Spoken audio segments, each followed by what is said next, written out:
Yo, what's up guys, welcome back to the channel. In today's video I'm going to show you how to track your credit building efforts with Bright. Are you trying to improve your credit?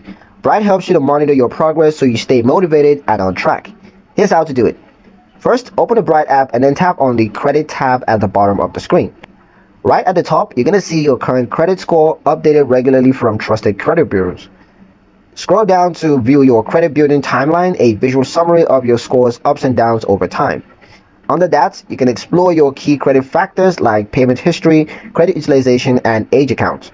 Each one indicates tips on how to improve.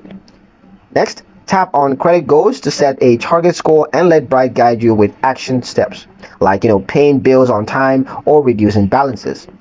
You'll also get alerts for major changes like score jumps, drops, or new accounts reported.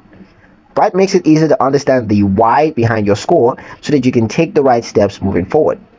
Build smart, grow steady. Thank you guys for watching, and we'll see you in the next one. And don't forget to like, share, and subscribe so you never miss another topic from us. Take care.